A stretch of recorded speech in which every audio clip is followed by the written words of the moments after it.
dihina, Pak. Dihina? Iya. Kenapa? Katanya mendingan kamu kerja daripada sekolah. Daripada sekolah kamu dongo.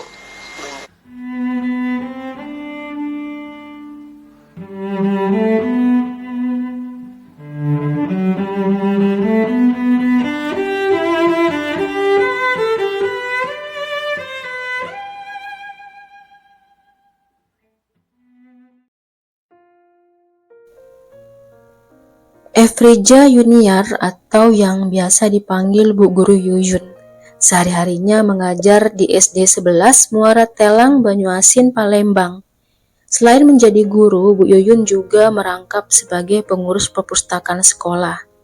Bu Yuyun sudah sejak dari tahun 2010 mengabdi di SD 11 Muara Telang. Di lingkungan tempat tinggalnya, Bu Yuyun dikenal pribadi yang supel. Bu Yuyun tinggal di rumah dinas yang kebetulan bersampingan dengan sekolah tempatnya mengajar. Bu Yuyun juga janda tanpa anak.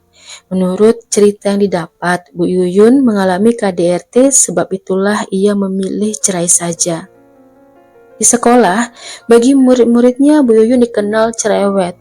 Namun menurut guru yang lain itu wajar karena yang dididik masih anak SD. Kehidupan Bu Yuyun normal seperti guru-guru lain. Beliau memang aktif berkegiatan sosial bahkan di acara-acara sekolah. Sementara itu, desa tempat Bu Yuyun tinggal dikenal aman. Warganya juga baik karena memang seaman itu. Belum ada kasus kriminal di sana. Namun sejak 2020, Bu Yuyun diganggu oleh anak tetangganya yang juga mantan muridnya. Anak muda berusia 18 tahun bernama Ardiansah. Bayangkan saja, Ardiansah berulang kali masuk ke rumah Bu Yuyun tanpa izin. Sampai pernah Ardiansah kepergok Bu Yuyun mengambil celengannya. Padahal kelakuan Ardiansah sudah tak bisa dipahami. Namun Bu Yuyun tak mau melaporkan Ardiansah ke pihak berwajib. Setiap Ardi masuk ke rumahnya, Bu Yuyun hanya menegur Ardi dan juga orang tuanya saja. Namun karena sudah berulang, Bu Yuyun akhirnya mengunci pintu rumahnya meskipun sedang di dalam rumah. Tapi musibah tak ada yang bisa tahu. Kebaikan atau bahkan keteladoran Bu Yuyun menyikapi tingkah Ardiansah justru membuat pemuda itu nekat melakukan perbuatan tak pantas kepada mantan gurunya itu. Berikut ceritanya.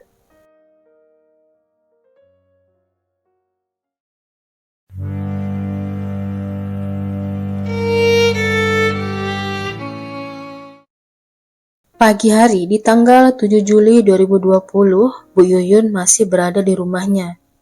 Memang setelah kejadian Ardi mencuri celengannya itu, Bu Yuyun mengunci pintu rumah. Cuma memang si Ardiansah ini sudah berniat untuk masuk ke dalam.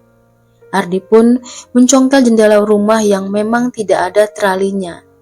Dari jendela Ardi masuk, kemudian berjalan ke arah dapur. Di sana ia mendengar Bu Yuyun sedang mandi. Ardi lantas bersembunyi di belakang kulkas. Selama bersembunyi, Ardi masih teringat dengan adegan yang tadi dia tonton di handphonenya. Inilah yang menjadi salah satu sebab Ardi nekat masuk ke rumah guru SD-nya itu. Ardi memang sudah berniat datang untuk melepaskan hasratnya. Tak lama, Bu Yuyun keluar masih menggunakan handuk. Berjalan menuju kamar, saat itulah Ardi keluar dari tempat persembunyiannya. Dan dari belakang ia sergap tubuh Bu Yuyun.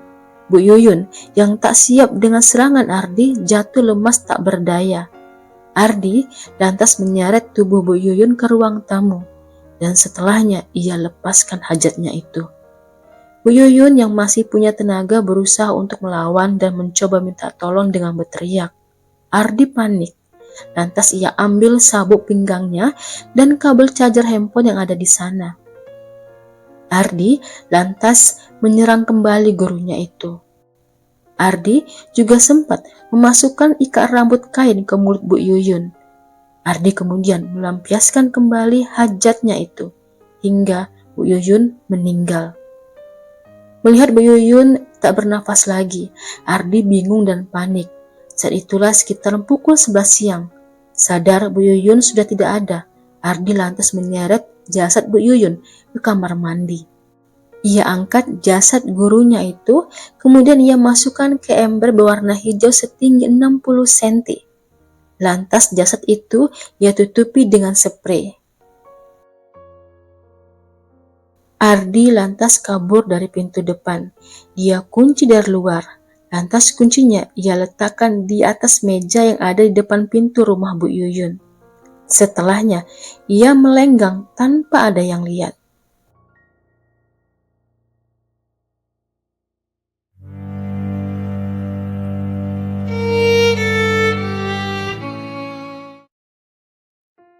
Tiga hari sudah Bu Yuyun tidak masuk sekolah, tanpa kabar dan handphone yang tidak aktif.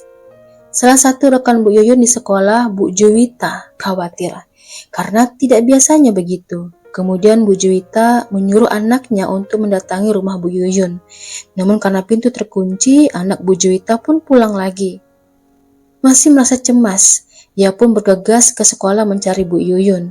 Siapa tahu sudah masuk sekolah. Namun setibanya di sana, Bu Yuyun tidak ada. Beberapa guru di sana berangkat bersama ke rumah Bu Yuyun. Setibanya di sana, rumah tampak sepi, tidak ada aktivitas.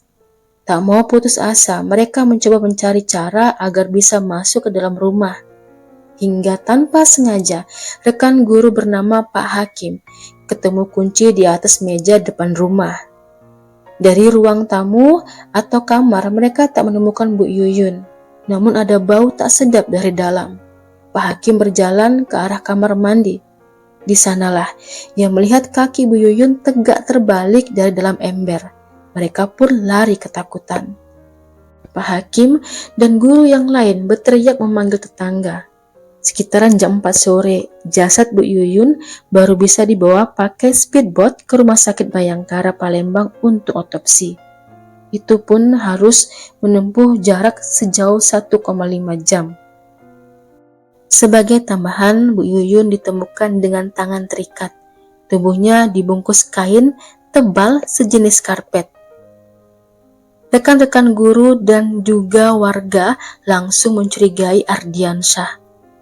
Karena mereka tahu persis jika Ardi sudah berulang kali masuk tanpa izin, bahkan pernah mencuri, dan sering tertangkap mengintip Bu Yuyun saat mandi.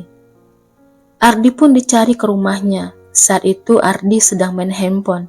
Ardi sempat ingin kabur tapi tidak bisa. Di tangan Ardi ditemukan handphone Bu Yuyun. Hanya saja sudah ditukar kartunya.